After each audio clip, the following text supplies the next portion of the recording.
तो guys control flow statement एक बहुत ही इम्पोर्टेंट माना जाता है और आपको पता नहीं तो इस वीडियो में मैं आपको सिखाऊंगा। तो अगर आप फ्रेशर हो तो ये चीज़ें आपको समझना बहुत ज़रूरी है और एक्सपीरियंस पर्सन भी हो तो आपको शायद ये पता होंगे। तो कंट्रोल फ्लो स्टेटमेंट जो होती है, जो कि हमारा प्रोग्राम जो होता है उस प्रोग्राम का फ्लो हम कंट्रोल कर सकते हैं। तो प्रोग्राम का फ्लो कंट्रोल कर सकते हैं मतलब क्या कर सकते हैं कि जिस तरीके से हमारा प्रोग्राम रन हो रहा है, हम उस जिस फ्लो में रन हो रहा है उस फ्लो को हम हमारे हिसाब से रन कर सकते हैं। मतलब हमारे पास कोई कोड है, हमें वो रन करना है या नहीं करना है ये डिसाइड कर सकते हैं। लेकिन हमारा जो फ्लो होता है प्रोग्राम का, वो सारा कोड एक साथ रन करता है। तो हमें क्या करना है कि कुछ कोड रन नहीं करना है, कुछ कोड रन करना है, इस तरीके से फ्लो को कंट्रोल करना है। तो हम कंट्रोल फ्लो स्टेटमेंट का इस्तेमाल करेंगे। तो उसी में से एक है कंट्रोल फ्लो स्टेटमेंट यहाँ पे, जैसे कि इफ़ स्टेटमेंट। ओके। तो इस इफ़ स्टेटमेंट ऐसे बहुत सारे कंट्रोल फ्लो स्टेटमेंट है, उनमें से एक है इफ़ स्टेटमेंट। तो हम इफ़ स्टेटमेंट का इस्तेमाल कर सकते हैं, हमारा अगर पर्पज़ है कि किसी कोड को हमें रन करना है या फिर नहीं करना है, बस यही पर्पज़ के लिए हम इफ़ स्टेटमेंट का इस्तेमाल करते हैं। अगर हम किसी कोड को रन करना है तो हम एक कंडीशन दे देंगे, उस कंडीशन को सेटिस्फाई होने के बाद वो कोड रन होगा। अगर नहीं सेटिस्फाई होती है तो कोड नहीं रन होगा। तो इस तरीके की फंक्शनलिटी हमें करनी है, तो हम यहाँ पे इफ स्टेटमेंट का इस्तेमाल करते हैं। तो सिंपली आपको यही डिसाइड करना है कि कुछ कोड रन करना है या फिर नहीं रन करना है, इसके लिए इफ स्टेटमेंट का इस्तेमाल करना है। तो सबसे पहले टेम्पलेट लिख के रखिए, यहाँ पे ध्यान दीजिए, इधर उधर मत देखिए। इंटीजर मेन और रिटर्न 0। तो ये टेम्पलेट आपको हमेशा ध्यान में रखना है, क्योंकि यहाँ से आपका प्रोग्राम स्टार्ट होता है यहाँ पे। ठीक है, तो यहाँ पे स्टार्ट होता है, मैं इसको एग्जीक्यूट करूँगा कंपाइल। तो यहाँ पे देखो 0 एरर 0 वार्निंग है। तो यहाँ पे ये जो कोड है आपका, यहाँ से आपका प्रोग्राम स्टार्ट होता है। तो आपको इस तरीके का कोड लिख के रखना है। और आपको ध्यान रखना है सेमीकोलन के बारे में, कि एवरी स्टेटमेंट एंड होने के बाद आपको सेमीकोलन देना है। क्योंकि सी लैंग्वेज में बहुत सारे बच्चे हैं जो कि सेमीकोलन में अटक जाते हैं, उनको सेमीकोलन के बहुत सारे एरर्स आते हैं। ठीक है, तो सेमीकोलन कहाँ जाना है इस वीडियो में आप ध्यान से देखिए, तो आपको बहुत सारा नॉलेज मिल जाएगा। ठीक है, अभी अभी मुझे क्या करना है, इफ स्टेटमेंट लिखना है। तो कैसे लिखना है, आपको इफ लिखना है यहाँ पे, इसके अंदर कंडीशन होगी और इसका एक ब्लॉक होगा यहाँ पे। तो ये जो है इसी को कहा जाता है इफ स्टेटमेंट का ब्लॉक कहा जाता है, इफ की बॉडी कहा जाता है। इसके अंदर हम कोड लिख सकते हैं, और वो कोड हमें रन करना है या नहीं रन करना है, ये इफ के अंदर एक कंडीशन देंगे। अगर कंडीशन सेटिस्फाई है तो कोड हमारा इसका अंदर का रन होगा, अगर सेटिस्फाई नहीं है कंडीशन तो कोड हमारा रन नहीं होगा। ठीक है, तो ध्यान दीजिए यहाँ पे। ओके, आई होप कि आप वीडियो देख रहे हो एक्टिवली और आपको मेरा वीडियो पसंद आ रहा है। Thank you so much. मजाक कर रहा था मैं। ठीक है, तो चलो अभी यहाँ पे अब एक बात हमें ध्यान में रखनी है। सी लैंग्वेज के अंदर यहाँ पे ट्रू और फॉल्स इस तरीके की चीज़ें नहीं होती है। ओके, मतलब ट्रू और फॉल्स ये वैल्यू नहीं होती है, मतलब ऐसा कोई डेटा टाइप नहीं होता है सी लैंग्वेज के अंदर जो कि ट्रू और फॉल्स को डिफाइन कर सके। फिर ये ट्रू और फॉल्स हम कैसे समझे कि कोई कंडीशन ट्रू है या फिर फॉल्स है। तो सी लैंग्वेज के अंदर जो भी नॉन निगेटिव वैल्यू होती है, सॉरी नॉन ज़ीरो वैल्यू, जो भी नॉन ज़ीरो वैल्यू होती है, जैसे कि एग्जांपल -1 है, 1 है, 2 है, 3 है, 4 है, -2 है, -3 है। तो इस तरीके की जो भी वैल्यू होती है इनका मतलब होता है ट्रू होता है, इनका मतलब ट्रू होता है। और जो भी वैल्यू जीरो होती है, this is called as zero value, तो इसका मतलब होता है फॉल्स, इसका मतलब फॉल्स होता है। ठीक है, तो आप यहाँ पे ईप के अंदर कोई भी वैल्यू आपकी जनरेट होती है नॉन जीरो वैल्यू, तो ईप में जो भी ये ईप का ब्लॉक है, यहाँ पे जो भी कोड लिखा है आपने, ये कोड आपका रन होगा। ठीक है, अगर आपकी जीरो वैल्यू है, मतलब आपकी यहाँ पे जीरो वैल्यू ईप के अंदर जनरेट होती है, तो आपका कोड ये रन नहीं होगा, मतलब कंडीशन फॉल्स होगी, और ईप के बॉडी में जो कोड लिखा है वो रन नहीं होगा। ठीक है, चलो हम इसका एक एग्जांपल लेते हैं।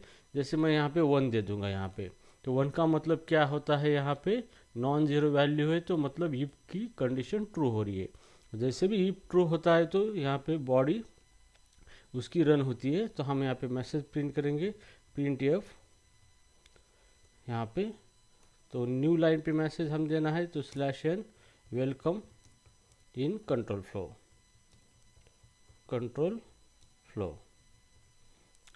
Welcome in control flow. ठीक है, इस तरीके से मैसेज दे दिया हमने। अब यहाँ पे क्या होगा कि ईफ मैंने लिखा है, ईफ के अंदर ये 1 है, ये कंडीशन है और कंडीशन का रिजल्ट 1 है, इसका मतलब ये कंडीशन सेटिस्फाई है। तो ये ईफ के ब्लॉक के अंदर चलाएगा और अंदर जो लिखा है उसको रन करेगा यहाँ पे। ठीक है, तो चलो इसको हम रन करते हैं, एग्जीक्यूट में जाते हैं और कंपाइल एंड रन करते हैं। तो यहाँ पे देखो मैसेज आया है वेलकम इन कंट्रोल फ्लो। तो इस तरीके से हम यहाँ पे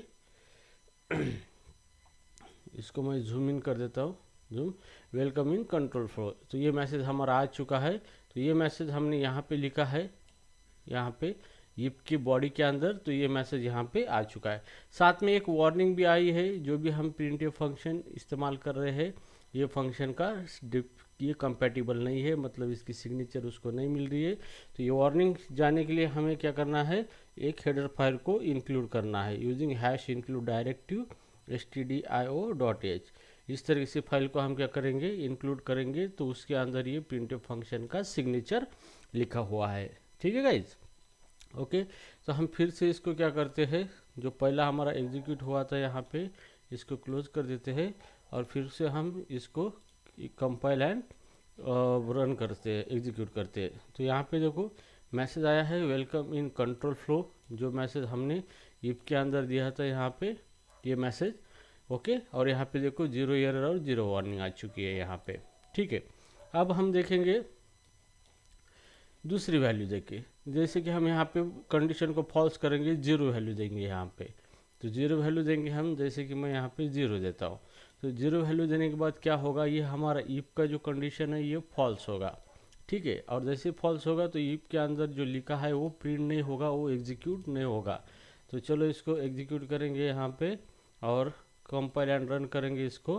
तो देखो हमारे पास कोई मैसेज यहाँ पे आया नहीं है, मतलब हमारा कोड एग्जीक्यूट हुआ नहीं है जो ईफ के बॉडी में था। ठीक है, तो इस तरीके से ये जो नॉन जीरो वैल्यू है यहाँ पे ये डिनोट करता है ट्रू कंडीशन, और जो जीरो वैल्यू है यहाँ पे ये डिनोट करता है फॉल्स कंडीशन। अब चलो हमारे एक हम डायनामिक यूज़ करते हैं वेरिएबल, ये तो हमने स्टैटिक दिया है, यहाँ पे हम वेरिएबल यूज़ करते हैं, जैसे इंटीजर एक नाम का वेरिएबल लेते हैं जिसके अंदर हम 25 वैल्यू रखते हैं यहाँ पे। ठीक है, अब मुझे क्या करना है, अगर ये 25 वैल्यू इवन नंबर है तो यहाँ पे प्रिंट करना है मैसेज। ठीक है, तो यहाँ पे मैं कंडीशन दे दूंगा नम मॉड 2, नम को 2 से मॉड करूँगा। अगर रिमाइंडर 0 आता है तो ये नंबर क्या है, इवन है। तो यहाँ पे मैं मैसेज दे दूंगा यहाँ पे इवन नंबर इस तरीके से। ठीक है, तो ये हो गई हमारी कंडीशन यहाँ पे, ये क्या हो गई, कंडीशन हो गई हमारे यहाँ पे। ठीक है, तो ये कंडीशन हमने दे दी है नम मॉड 2। अगर नम को दो, जो भी नंबर है नम के अंदर उसको 2 से मॉड करेंगे तो रिमाइंडर यहाँ पे 0 आता है, तो यहाँ पे हम क्या करेंगे, वो नंबर इवन है कंसिडर करेंगे। और इवन ये जो कंडीशन सेटिस्फाई होगी तो इसका आंसर नॉन जीरो में आएगा। तो इफ के अंदर इसका कंडीशन ट्रू होगा और जो बॉडी के अंदर लिखा है इवन नंबर प्रिंट होगा। अगर ये कंडीशन फॉल्स होती है तो ये बॉडी रन नहीं होगी हमारी। ठीक है, तो चलो इसको एग्जीक्यूट करते हैं, यहाँ पे कंपाइल एंड रन करेंगे। तो यहाँ पे देखो कोई आउटपुट नहीं आया है यहाँ पे हमारे पास, मतलब ये कंडीशन हमारी फॉल्स हुई है। क्यों, क्योंकि 25 को 2 से मॉड करने के बाद रिमाइंडर 0 नहीं आता है, 1 आता है यहाँ पे। तो यहाँ पे कंडीशन फॉल्स हुई इसलिए ये एग्जीक्यूट नहीं हुआ। चलो हम इस नंबर को चेंज करते हैं, यहाँ पे 24 कर देते हैं इस नंबर को। इस तरीके से इसको क्लोज करेंगे, एग्जीक्यूट करेंगे यहाँ पे कंपाइल एंड रन। तो यहाँ पे देखो इवन नंबर यहाँ पे मैसेज आ चुका है। इस तरीके से ये नंबर जो है हमारा इवन है, इस तरीके से मैसेज आ चुका है। ठीक है, तो अभी यहाँ पे हमें चेक करना है कि इसकी वैल्यू क्या जनरेट हो रही है। तो हम यहाँ पे एक वेरिएबल लेंगे इंटीजर रिजल्ट नाम से, रिजल्ट इज इक्वल टू, और ये जो पूरा कंडीशन है यहाँ पे इसके आगे लगाएंगे इस तरीके से। ठीक है, अभी हमें पता चलेगा कि कौन सा वैल्यू रिजल्ट में आ रहा है, और यहाँ पे हम रिजल्ट दे देंगे और उस देने से पहले हम प्रिंट करेंगे रिजल्ट को, प्रिंट एफ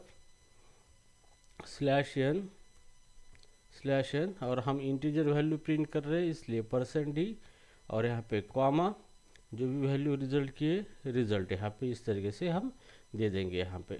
ठीक है, तो देखेंगे हमें क्या इसका रिजल्ट मिल रहा है। इस कंडीशन देने के बाद रिजल्ट के अंदर क्या आ रहा है, तो हम यहाँ पे फिर से इसको रन करेंगे, एग्जीक्यूट में जाना है और यहाँ पे कंपाइल एंड रन करना है। ठीक है, तो यहाँ पे देखो कंडीशन जब भी ट्रू होती है तो वैल्यू 1 आती है, तो 1 का मतलब क्या होता है, ट्रू होता है।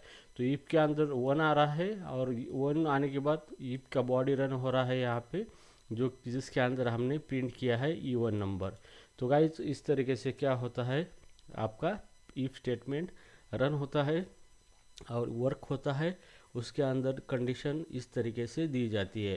तो जो भी कंडीशन आप दे रहे हो उस कंडीशन कुछ ना कुछ वैल्यू रिटर्न करता है। अगर उसने वैल्यू 0 रिटर्न कर दी तो मतलब कंडीशन फॉल्स हुई, अगर वैल्यू नॉन जीरो रिटर्न कर दी तो इसका मतलब कंडीशन ट्रू हो रही है यहाँ पे। ठीक है, तो गाइज आई होप आपको ये प्रोग्राम समझ में आया होगा, ये कॉन्सेप्ट क्या है समझ में आया होगा। तो कंट्रोल स्टेटमेंट बहुत सारे है, तो अगले वीडियो में हम नेक्स्ट कंट्रोल फ्लो स्टेटमेंट देखेंगे। ठीक है, तो तब तक के लिए पढ़ाई जारी रखो और एग्ज़ाम में इसी तरीके से एग्जाम्पल 2 लिखो तो डेफिनेटली आप पास हो जाओगे।